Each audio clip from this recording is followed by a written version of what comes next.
नमस्ते दोस्तों। आज सुनिए श्री गोवर्धन यादव की लिखी हुई कहानी अतीत और वर्तमान के समांतर चलते हुए।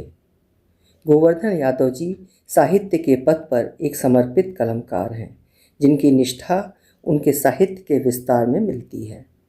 प्रस्तुत है कहानी मेरी जुबानी। मैं हूँ सीमा सिंह। गली कूचों में अफवाहों की तितलियाँ उड़ रही थीं, बेखौफ। कभी वो अखबारों के पन्नों में लिपट कर तो कभी खिड़की दरवाज़ों के सुराखों में से फलांग कर घरों में प्रवेश पा जाती थीं। निशा इन सब बातों से अनजान थी। वो नहीं जानती थी कि उसके खिलाफ कौन षड्यंत्र रच रहा है। वो तो ये भी नहीं जानती थी कि उसका मकसद क्या है। वो तो अपने आप में व्यस्त थी, अपने में खोई हुई, दीन दुनिया से बेखबर मीरा की तरह अनिरुद्ध के नाम का एक तारा बजाती हुई। अभी 15 दिन पहले ही तो वो गोवा की ट्रिप से वापस लौटी थी और आते ही बिस्तर से जा लगी थी। कॉलेज के प्राचार्य ने उसका नाम प्रपोज करते हुए आदेश पारित कर दिए थे कि वो लड़कियों के ग्रुप की इंचार्ज होगी। लड़कों के ग्रुप का प्रतिनिधित्व अनिरुद्ध कर रहा था।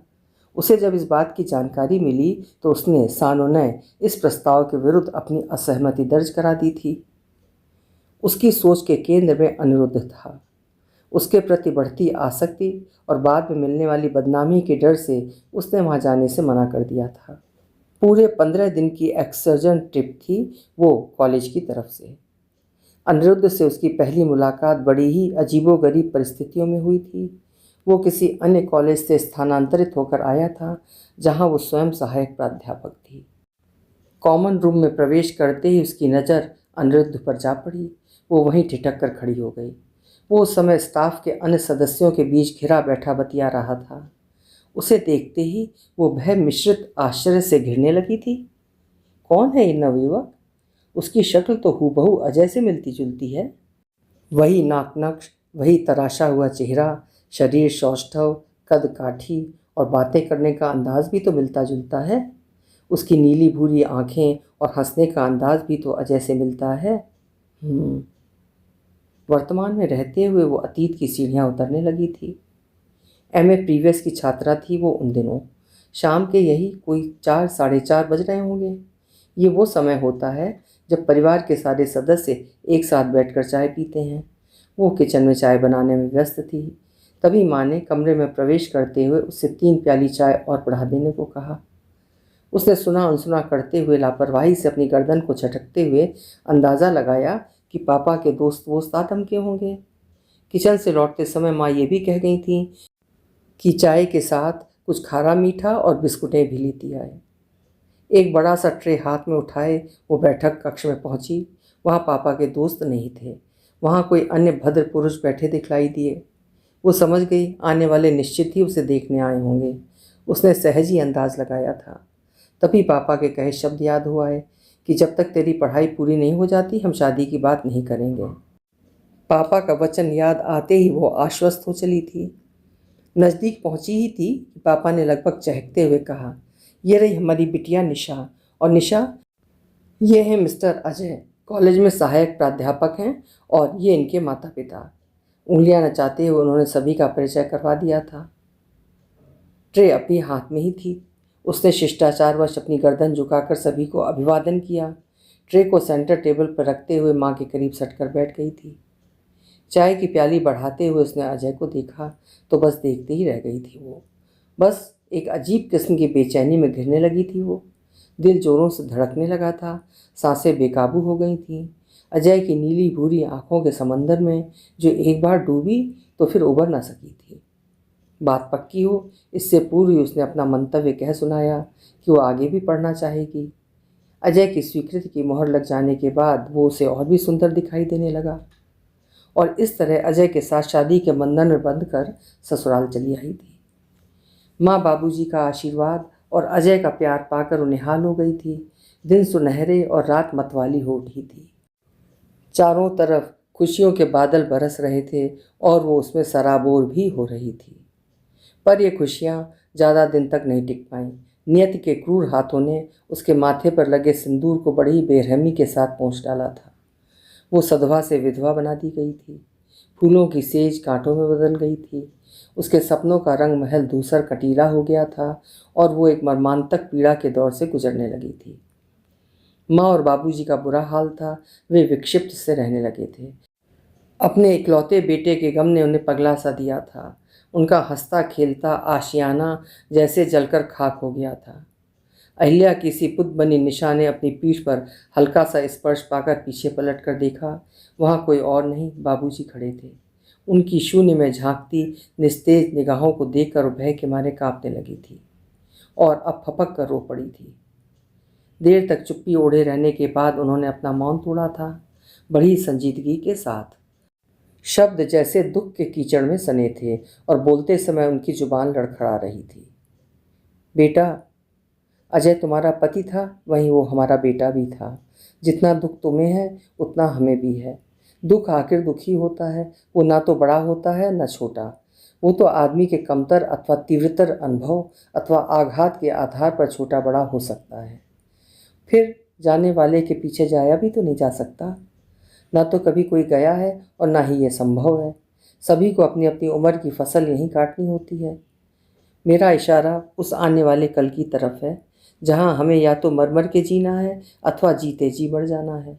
आने वाला कल सुख भरा हो, बस मेरी यही कामना है। मेरा क्या है, बुझता हुआ चिराग हूँ, नहीं जानता मेरे दिए में कितना तेल बाकी बचा है। आज नहीं तो कल बुझ ही जाऊँगा। तुम्हें अभी जीना है, फिर तुम्हारी अभी उम्र ही कितनी है। मैं नहीं जानता तुम अपनी बात कहकर भूल चुकी हो अथवा नहीं, लेकिन मुझे अब भी याद है तुमने कहा था कि तुम शादी के बाद भी पढ़ना चाहती थी। याद आया? तुम मेरी मानो तो कल से ही कॉलेज ज्वाइन करो, एमए करो और परीक्षा की तैयारी में जुट जाओ। तुम्हें उस खाली जगह को भरना है जिसे अजय छोड़ गया है। बाबूजी की बातें सुनकर वो हतप्रभ थी। इस उम्र में भी इतना जोश और जोश वाली बातें और भविष्य में झांक सकने वाली दूरदृष्टि देखकर उसने भी अपनी हिम्मत की ढहती दीवारों की मरम्मत शुरू कर दी थी और इस तरह वो एक सहायक प्राध्यापक बनकर उसी कॉलेज में चली आई थी जहां अजय था। अजय के द्वारा खाली किए गए जगह में अपने आप को पाकर वो गदगद हो उठी थी। 2 मिनट से भी कम समय में उसने अपने अतीत के गहरे समंदर को खंगाल डाला था। वो और न जाने कितनी ही देर यूं ही खड़ी रहती अगर उससे अपने सहकर्मी मैडम पॉल ने झकझोर कर बाहर न निकाला हो। निशा जी, आज बाहर ही खड़े रहने का इरादा है क्या? अंदर नहीं चलेंगी? अपने अतीत की दुनिया को पीछे छोड़ते हुए बाहर तो आ गई थी, लेकिन अब भी सामान्य नहीं हो पाई थी। दिल पूर्वत ही जोरों से धड़क रहा था और सांसें फूली हुई थीं। वो जैसे तैसे अपने आप को उस कमरे में ठेल पाई थी। औपचारिक परिचय के बावजूद वो उससे मिलने अथवा बात करने से अपने आप को बचाती रही थी। वो जितना भी बचने का प्रयास करती वो उतना ही पास आता चला गया था। वर्तमान और अतीत के समांतर चलते हुए वो अपने आप को असहजता की स्थिति में ही पाती थी। प्राचार्य के आदेश पाने के बाद के 2 दिनों तक तो सो न सकी थी। उठते बैठते टहलते उसे एक ही ख्याल आ घेरता, वो कैसे जा सकेगी? उसे जाना ही नहीं चाहिए। पूरे 15 दिन तक अजय का और उसका साथ रहेगा। स्वाभाविक है, बातें भी करनी पड़ेंगी, समय समय पर सलाह मशवरे भी करने पड़ेंगे अथवा देने पड़ेंगे। वो अपने आप को कब तक बचाती फिरेगी? क्या वो अनिरुद्ध से कह पाएगी कि उसकी सूरत उसके अजय से हूबहू मिलती है और वो उसमें अपने पति अजय की छवि को ही पाती है? कैसे कह सकेगी वो? फिर एक विधवा को आज का क्रूर और दकियानूसी समाज ये सब कैसे करने देगा? तरह तरह की बातें बनाई जाने लगेंगी। संभव है कि सहज होते हुए भी कोई ऐसी वैसी हरकतें कर बैठी तो भला वो लड़कियों की नज़रों से अपने को कैसे बचा पाएगी? वे कंधे उचका उचका कर यहाँ वहाँ कहती फिरेंगी कि एक विधवा को ये सब करना कहाँ तक उचित है। उसकी बदनामी तो होगी ही, साथ में बाबूजी का सिर भी शर्म से झुक जाएगा। वो किस किस के मुंह पर ढक्कन लगाती फिरेगी। ढेरों सारे प्रश्नों का जवाब देते देते वो थक सी गई थी।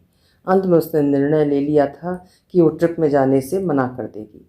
बाबूजी को जब इस बात का पता प्राचार्य महोदय से मिला तो खुश नहीं हुए थे। उनकी मान्यता थी कि प्रकृति का संग अच्छे से अच्छे जख्मों को भी भर देता है। समझाइश देते हुए उन्होंने ये भी कहा था कि अपने विचार उस पर लाद नहीं रहे हैं, बल्कि सलाह दे रहे हैं कि 4 दीवारी के भीतर घुट घुट कर जीने के बजाय प्रकृति की गोद में जाना चाहिए। जहाँ हर चीज़ खुली होती है, जहाँ खिड़की दरवाजे नहीं होते, वहाँ ईश्वर का वरदान बरसता है। बाबूजी के विचार किसी तपोनिष्ठ साधु पुरुष के जैसे थे। उनके एक एक शब्द में जादू भरा सम्मोहन तो था ही, साथ ही एक दिव्य दृष्टि भी थी जो अंधेरे को भेद कर दूर तक जाती थी। प्रत्यक्ष अथवा अप्रत्यक्ष रूप से वो बाबूजी के आदेश को टाल नहीं सकी थी। उनकी आज्ञा को श्रोधार्य करते हुए वो वहाँ जाने की तैयारी करने लगी थी। औरंगाबाद, पुणे, नासिक और मुंबई होते हुए ट्रिप गोवा पहुंची थी।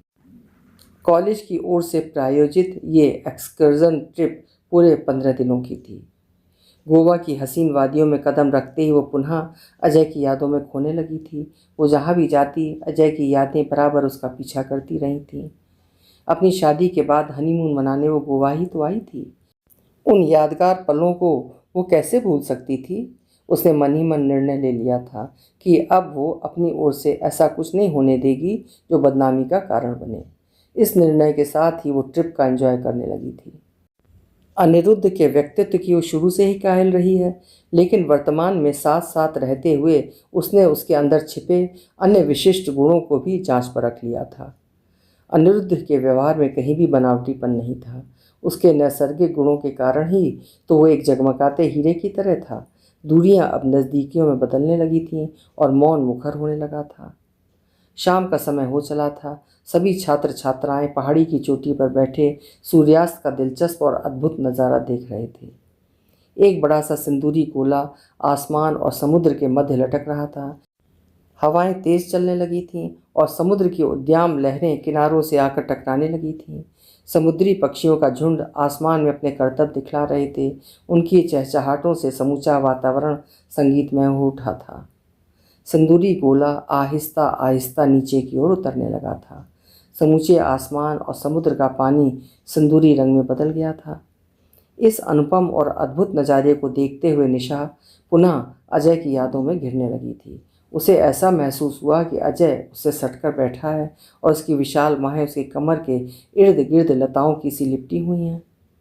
अजय तो खैर अब इस दुनिया में नहीं था, लेकिन यादों के झरोखों से वो अब भी झांक रहा था। उसकी निकटता से उत्पन्न ताप और स्पर्श की ऊष्मा वो अब भी महसूस कर रही थी। देखते ही देखते वो सुनहरा गोला समुद्र में पूरी तरह उतर चुका था। चारों तरफ सुरमई अंधियारा गिरने लगा था और अब वो गहराने भी लगा था। अपने वर्तमान में लौटते हुए वो वापस लौट जाने के लिए उठ खड़ी हुई थी।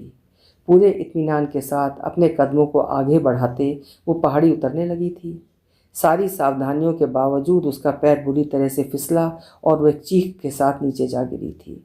उसके घुटने हथेलियां जख्मी हो गए थे और बाएं पैर की हड्डी संभवतः चटक गई थी। अनिरुद्ध उससे कुछ फासला बनाकर चल रहा था। उसे गिरा हुआ देखकर और आवाज़ सुनकर वो पास आ गया और मदद के लिए छात्र छात्राओं को आवाज़ देने लगा, लेकिन पास में कोई भी नहीं था।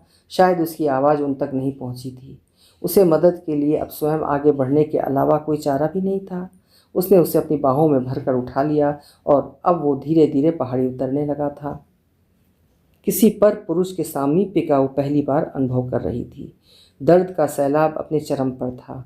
बावजूद इसके वो एक निर्वचनीय सुख का भी अनुभव कर रही थी। तत्काल ही उसे हॉस्पिटल ले जाया गया था। सारी जांच के बाद डॉक्टर ने पैर में फ्रैक्चर होना बताया था और एक बड़ा सा प्लास्टर उसकी टांग पर चढ़ा दिया गया था। ट्रिप का सारा मजा ही इस दुर्घटना के बाद किरकिरा हो गया था। एक दिन पूर्व ही समापन की घोषणा के साथ ही छात्र छात्राएं वापस लौटने की तैयारी करने लगे थे। उदासी की चादर ओढ़े अनिरुद्ध अपने कमरे में बैठा निशा के बारे में ही सोच रहा था। दरअसल आज वो अपने मन की गांठ उस पर उजागर कर देना चाहता था, लेकिन वो चाहकर भी कुछ बोल नहीं पाया था। अपने विचारों की खोल से वो बाहर भी नहीं आ पाया था कि दरवाजे पर एक हल्की सी दस्तक सुनकर उसने लापरवाही से उसे अंदर आने को कहा। उसकी अपनी सोच थी कि कोई छात्र अपनी समस्या को लेकर उसके पास आया होगा।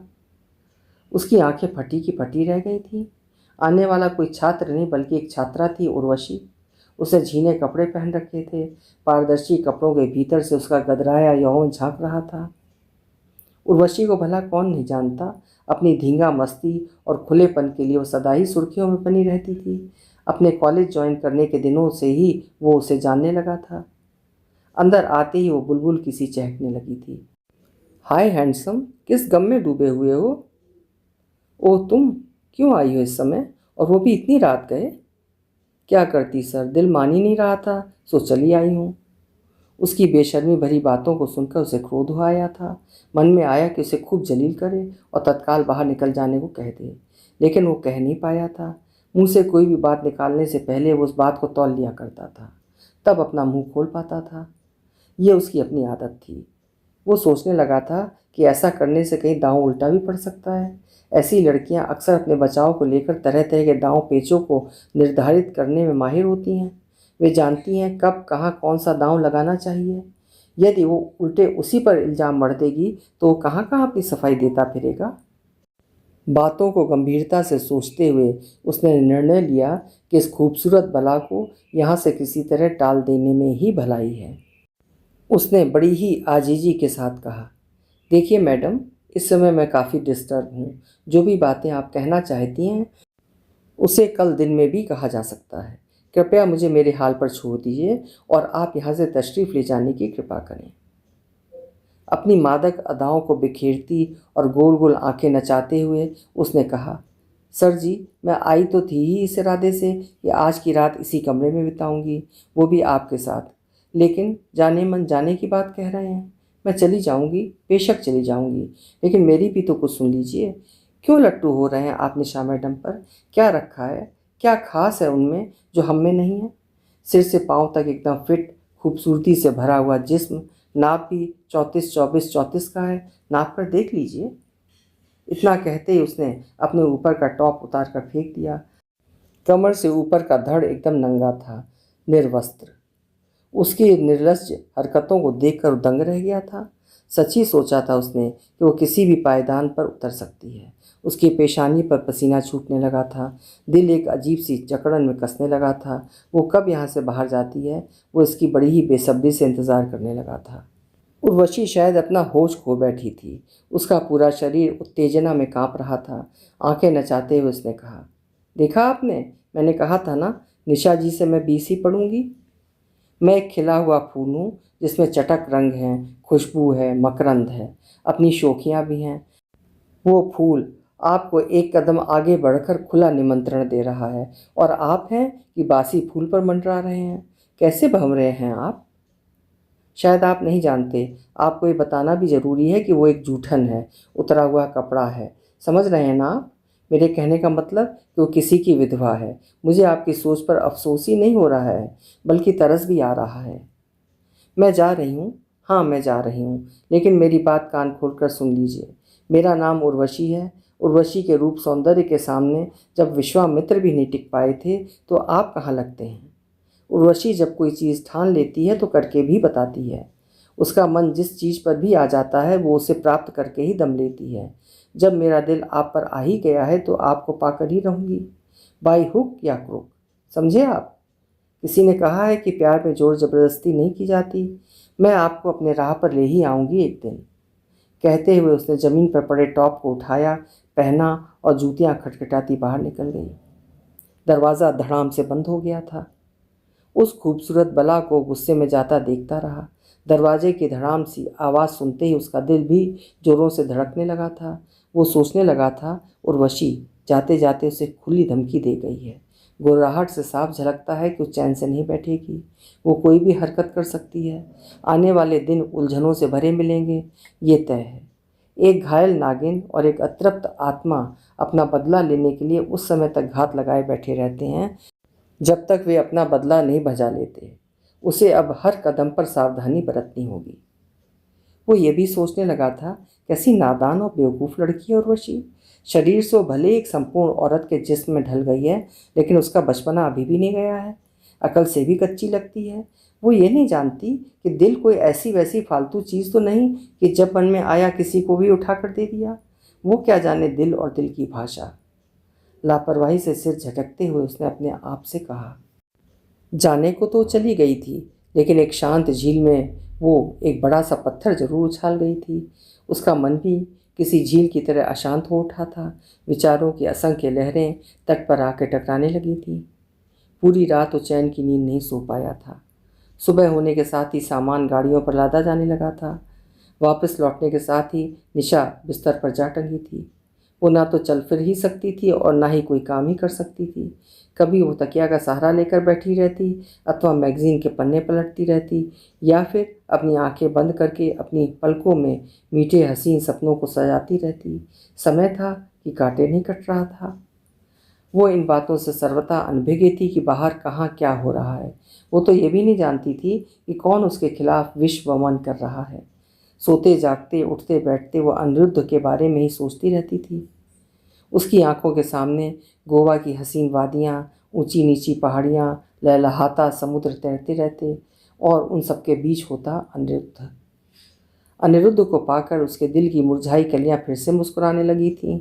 चारों तरफ वसंत का सा माहौल छाने लगा था। शरीर का रोम रोम सितार की तरह झंकृत हो रहा था। उसे तो ऐसा भी लगने लगा था जैसे वो किसी परीलोक में चली आई है। मीठे हसीन सपनों को देखती हुई वो सो रही थी कि अचानक दर्द का एक सैलाब आया और उसके सारे सपनों को बहा कर ले गया।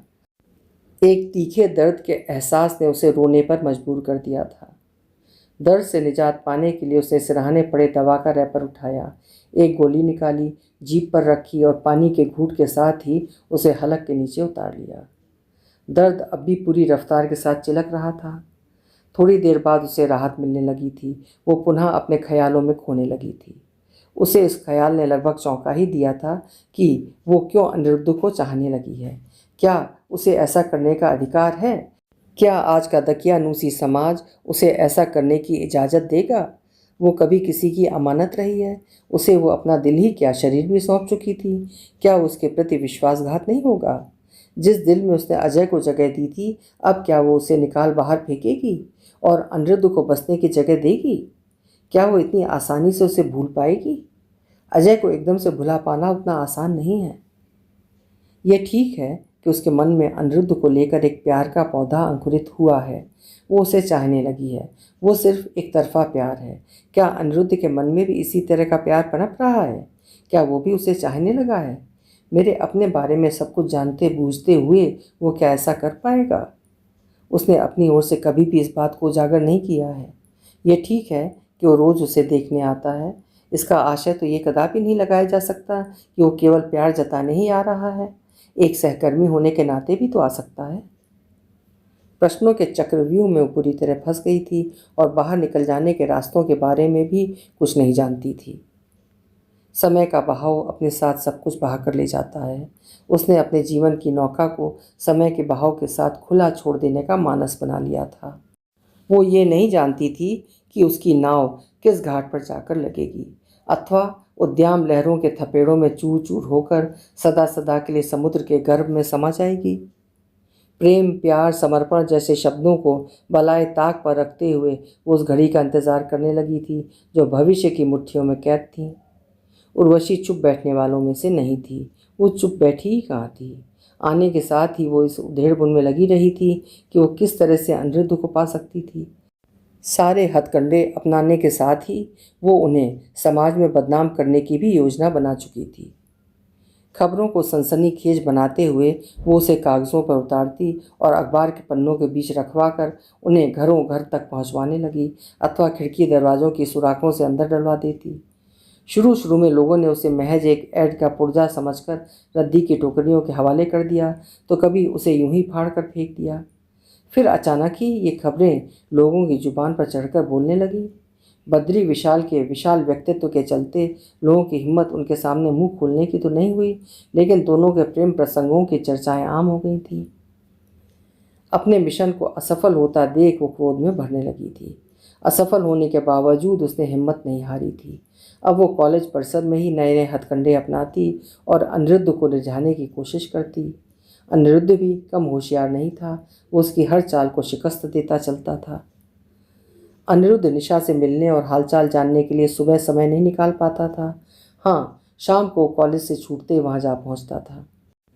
आने के साथ ही वो सीधा बाबूजी के कमरे में जा पहुँचता था। निशा के हालचाल पूछता, फिर यहाँ वहाँ की बातें करता हुआ वो वापस हो लेता था। उसने कभी भी भूल कर सीधे निशा के कमरे में जाने की जहमत नहीं उठाई थी। उसकी अपनी शालीनता, आत्मसजगता और कुशल व्यवहार से सभी का दिल जीत लिया था। बाबूजी भी उसमें अपने बेटे का स्वरूप देखकर उसे पुत्रवत स्नेह भी करने लगे थे। निशा भी उसके कर्तव्य बोध की सराहना करते नहीं थकती थी। 2 माह बाद वो पूर्णतः स्वस्थ हो गई थी, हड्डियां जुड़ गई थीं और अब वो चल फिर भी सकती थी। कॉलेज जाने के लिए अपनी गाड़ी न निकालते हुए उसने पैदल ही जाने का निश्चय किया। दरअसल वो ये देखना चाहती थी कि कहीं कोई कोर कसर बाकी तो नहीं रह गई है। हाथ में किताबों को उठाए वो कॉलेज की ओर बढ़ रही थी। बाहर आते ही उसे लगा कि इस बीच पूरी दुनिया ही बदल गई है। उसे देखते ही औरतों और पुरुषों की भीड़ इकट्ठी होने लगी थी। वे आपस में खुसुर फुसुर भी करते जा रहे थे। उन्हें ऐसा करते हुए देख वो असहज होने लगी थी। उसे आश्चर्य इस बात पर हो रहा था कि पूर्व में ऐसा कभी नहीं हुआ था। जब वो अपने क्लासरूम में पहुंची तो ब्लैक बोर्ड पर अपनी और अनिरुद्ध की तस्वीरें बनी देखकर वो सन्न रह गई थी। कमरे में सन्नाटा पूरी तरह से पसरा हुआ था। छात्र छात्राएं टकटकी लगाए उसके चेहरे पर पड़ने वाले प्रभावों को पढ़ने की कोशिश कर रहे थे। वो समझ गई। उसे समझने में ज़्यादा देर भी नहीं लगी थी। उसके सोच के केंद्र में उर्वशी थी। वो जानती थी कि वो कुछ भी कर सकती है। गोवा की ट्रिप में भी वो ये ऐसी वैसी हरकतें कर चुकी थी, लेकिन तब वो माहौल को गड़बड़ होता नहीं देखना चाहती थी। लेकिन पानी अब सर से ऊंचा जो बहने लगा था। वो ये भी जानती थी कि इस समय थोड़ा सा भी आक्रोश दिखाने से मामला खटाई में पड़ सकता है। संभव है वो बाजी भी हार जाए और लोगों के बीच तमाशा भी बनकर रह जाए। अपने धैर्य और संयम को बचाए रखते हुए उसने अपने होंठों पर एक विस्मय भरे हास्य को बिखेरा, जैसे कुछ हुआ ही ना हो। उसने डस्टर उठाया और बोर्ड साफ करते हुए उसी तन्मयता से पढ़ाने लगी जैसे वो पहले भी पढ़ाती आई थी। अपना पीरियड पूरा करने के बाद उसने उर्वशी से मुखातिब होकर कहा कि उससे अलग से बात करना चाहती है, एकांत में। उसे अब उर्वशी का इंतज़ार था। एक पेड़ के नीचे खड़े रहकर उसके आने का इंतज़ार कर रही थी। उर्वशी को आता देखकर उसे संतोष की गहरी सांसें लीं और अब वो उसके साथ आगे बढ़ने लगी। रास्ते चलते उसने मौन ओढ़ रखा था। उर्वशी हतप्रभ थी कि मैडम उसे कहाँ और क्यों ले जाना चाहती हैं। रास्ता कट गया और कब घर आ गया पता ही नहीं चला। उर्वशी भी बिना कुछ बोले उसके पीछे पीछे यंत्रवत चलती रही थी। अपने कमरे में प्रवेश करने के साथ ही निशा ने अपनी तर्जनी उठाकर उस ओर इशारा किया जहां अजय की तस्वीर लटक रही थी और उस पर एक माला भी लटक रही थी। उसने कम से कम शब्दों का इस्तेमाल करते हुए कहा, ये मेरे स्वर्गवासी पति अजय की फ़ोटो है। उर्वशी की नज़रें चकराने लगी थीं। वो सोचने लगी थी, अरे इसकी सूरत तो हूबहू अनिरुद्ध से मिलती है, ऐसे कैसे हो सकता है। उसने अपने आप से कहा था। अभी आप सुन रहे थे वरिष्ठ कथाकार गोवर्धन यादव जी की लिखी हुई कहानी अतीत और वर्तमान के समांतर चलते हुए। उम्मीद है कहानी आपको पसंद आई होगी। अगर पसंद आई है तो लाइक ज़रूर करिएगा और चैनल को भी सब्सक्राइब करिएगा। कल फिर मिलेंगे। आपका समय शुभ हो।